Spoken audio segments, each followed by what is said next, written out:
ಕೇಳ್ತಾ ಇದ್ವಿ ಕಲೆಕ್ಷನ್ ತೋರಿಸಿ ಅಂತ ಅಂದ್ಬಿಟ್ಟು. ಸೊ ಹಾಗಾಗಿ ನಾನು ತಂದಿರೋದನ್ನ ವಿಡಿಯೋ ಮಾಡಕ್ ಆಗ್ತಾ ಇಲ್ಲ, ಹಾಗೇನೆ ಸೋಲ್ಡ್ ಔಟ್ ಆಗ್ತಾ ಇದೆ, ಆಫ್ಲೈನ್ ಅಲ್ಲೇ ಸೋಲ್ಡ್ ಔಟ್ ಆಗ್ತಾ ಇದೆ. ಸೊ ಹಾಗಾಗಿ ಒಂದೇ ದಿನ ಕುತ್ಕೊಂಡು ಈ ದೀಪಾವಳಿ ಇರೋದ್ರಿಂದ ತುಂಬಾ ಜನ ಕೇಳ್ತಿದ್ದಾರೆ. ಸೊ ಹಾಗೆ ಸ್ವಲ್ಪ ಒಂದೇ ದಿನ ಎಲ್ಲ ವಿಡಿಯೋಸ್ ಮಾಡ್ಕೊಂತಾ ಇದೀನಿ. ಇದು ನೋಡಿ, ಇದು ಮೈಸೂರು ಸಿಲ್ಕೆನೆ ಕಾಂಟ್ರಾಸ್ಟ್ ಅಲ್ಲಿ ಬಂದಿದೆ.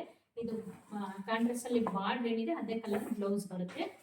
ಇದ್ರ ಮೇಲೆ ಸ್ಯಾರಿ ಮೇಲೆ ನೋಡಿ ಅಲ್ಲಿ ವರ್ಕ್ ಇದೆ, ತುಂಬಾ ಚೆನ್ನಾಗಿದೆ ವರ್ಕ್. ಇದು ಪಲ್ಲು, ಕಲರ್ ಮಾತ್ರ ಚೇಂಜ್ ಇದೆ, ಮೆಂತೆ ಬ್ಲಾಕ್ ಗೆ ಮೆಂತೆ ಕಲರ್ ಬಂದಿದೆ. ಒಂದು ನೋಡಿ ಬಾಟಲ್ ಗ್ರೀನ್ ಗೆ ರೆಡ್ ಬಂದಿದೆ. ಇದು ಬಂದು ಬ್ಲೌಸ್, ಇದರಲ್ಲಿ ಬ್ಲೌಸ್ ಬಂದಿದೆ ಪೀಚ್ ಕಲರ್, ಪೀಚ್ಗೆ ಮೆರೂನ್ ಕಲರ್ ಒಂಥರ ಮೆರೂನ್ ಕಲರ್ ಬಾರ್ಡ್ರು, ಹಾಗೆ ಪಲ್ಲು ಮತ್ತೆ ಬ್ಲೌಸ್. ಪ್ರೈಸ್ 1200 ರೂಪೀಸ್ ಆಗುತ್ತೆ. ಇಷ್ಟ ಆಗಿದ್ರೆ ಬೇಗ ಬುಕ್ ಮಾಡ್ಕೊಳ್ಳಿ. ಸ್ಕ್ರೀನ್ ಮೇಲೆ ವಾಟ್ಸಪ್ ನಂಬರ್ ಬರ್ತಿದೆ ಅಥವಾ DM ಕೂಡ ಮಾಡ್ಬೋದು.